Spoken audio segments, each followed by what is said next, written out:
regarding how to produce an induced EMF by changing the orientation of the coil with the magnetic field. So I am going to change the orientation of the coil with the magnetic field. Now let us go to the other side of the board.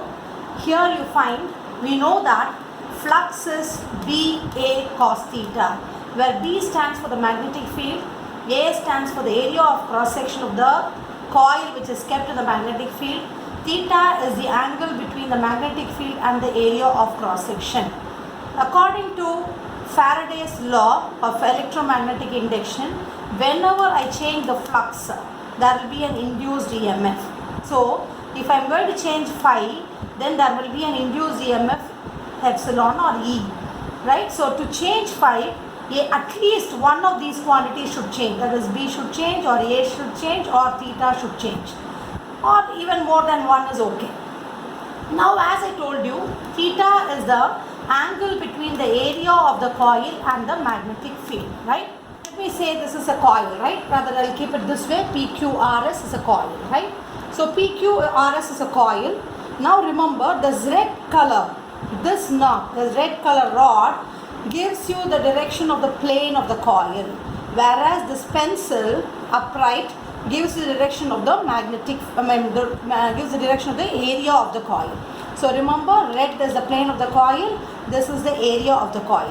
When you see, the angle between the area of the coil and the plane of the coil is always 90 degrees. The area is what? 90 degrees, right? Now we'll go to the case 1. In case 1, when theta is 0, theta is 0 means the angle between B and A is 0. That is, the angle between the magnetic field and the area vector is 0. So here I want the area vector to be along the magnetic field. So this is how the area vector is. So area vector and the magnetic field, the angle is 0, which means that the area of the coil and the magnetic field are parallel to each other. Am I right? Look at the pencil here. The pencil and the magnetic field both are parallel to each other. But what happens to the plane of the coil? Isn't the plane of the coil the red color perpendicular to the magnetic field? Yes. So when the area is parallel to the magnetic field, the plane of the coil is perpendicular to the magnetic field. Okay. So we'll go to this side again. When theta is equal to 0, area of the coil and magnetic field are parallel, which means that plane of the coil is perpendicular to the magnetic field. So put theta is equal to 0 in this above equation. So when you put cos 0, it becomes 1, which means that that must be the maximum value of the magnetic flux. Right, children? So here in case 1, the maximum value of the magnetic flux is BA. Remember, the maximum value of magnetic flux is what? B into A. Right? Now, let me say that angle is 90 degrees. Angle is 90 degrees. Come to the diagram. Here. Now, the angle between the magnetic field and the area is 90 degrees. The angle between these two is how much? 90 degrees. You can see the magnetic field with the blue lines crossing this way. The angle is this way. So the angle between these two is 90 degrees. Right? Now we'll go to case 2. Now here, when theta is 90 degrees, what is cos 90? Cos 90 is 0. So your flux becomes 0. That is, area is perpendicular to magnetic field, which means plane of the coil is parallel to the magnetic field, and phi is equal to 0. Did you understand, children? These two are the two cases, right? So in our discussion, we are only going to change theta, the magnetic field B, and the area vector A is going to be constant, right? Area and the magnetic field to be 0, right? So I have the angle, the area and magnetic field parallel to each other. It was like this, right? This is the first case. Now what I do is I slightly incline it. So here, look at this. This is your area. This is the magnetic field. The angle between the area and the magnetic field is theta, right? So the angle between the area and the magnetic field is theta, right? Now what I am going to do is come here. When you come here, you find that this is your maximum flux. This is the area vector which makes an angle theta. So whenever you have theta here, this phi m could be resolved into two components. One is the cos component and another one is the sine component. So the cos component is phi m cos theta and the sine component is phi m sine theta. Remember, m stands for maximum, right? Now in rotation, we are only concerned about this phi m cos theta because it's the dot product, right? It's a dot product. Now, we have already studied in 11th standard that theta is equal to omega t. So what is cos theta? Cos theta is cos omega t, right? Cos theta is cos omega t. Now the flux linked with the what we call coil which has got n number of terms is n phi b, which is n into, already phi b we have found that to be equal to what? Phi m maximum value into cos omega t from the diagram, right? Now, according to Faraday's second law of electromagnetic induction, the induced EMF is minus d by dt of n phi b. So this n phi b I have substituted from here and I have got it this here. Now, differentiation of cos omega t is minus omega sine omega t. So I have differentiated this. Minus into minus becomes plus. So n omega phi m sine omega t. Now what we do is, this phi m value, already we have found it is b into a. So I am substituting that b into a here. So n b a omega sine omega t. N stands for the number of turns in the coil.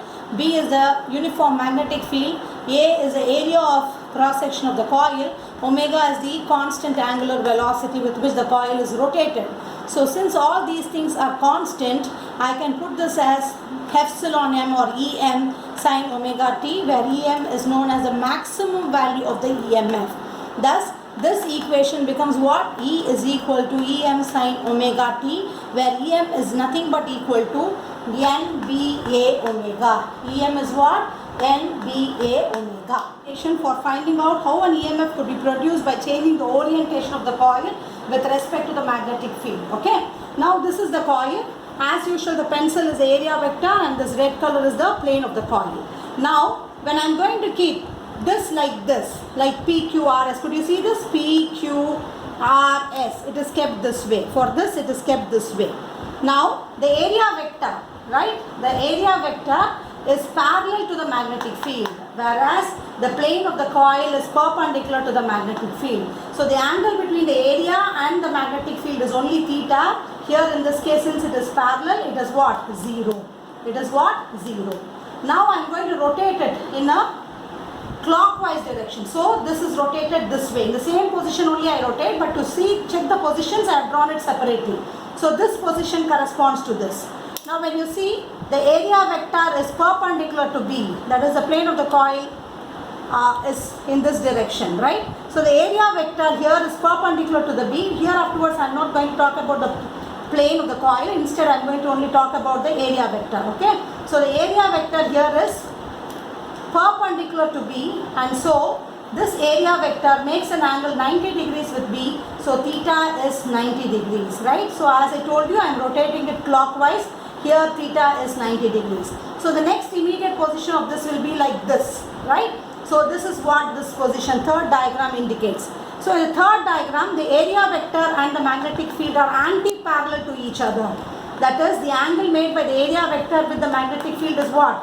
180 degrees. So theta is 180 degrees. Then again it comes to this position.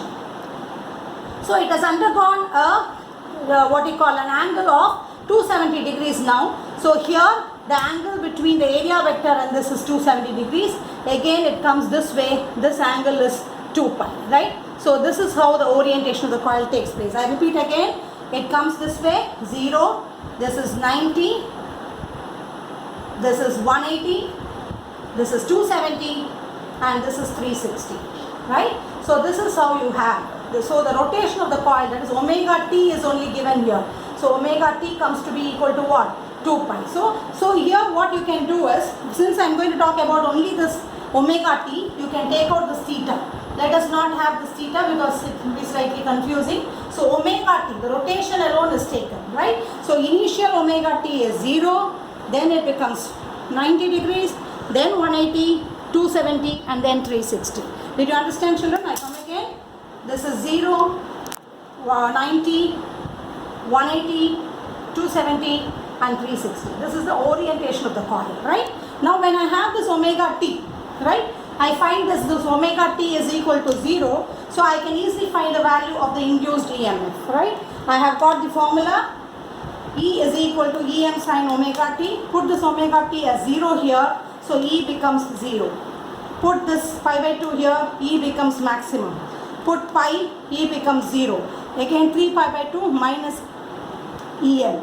2 pi is 0. I have drawn the diagram, a graph between omega t and E, right? So from omega t and E, the value of the induced EMF goes from 0 to positive maximum, comes to 0, negative maximum, and then again to 0. So for this position of the coil, EMF is 0. For this position of the coil, EMF is maximum. For this position of the coil, EMF is again 0. For this position, negative maximum, and for this position is again 0. This is the basic principle of a single phase AC generator.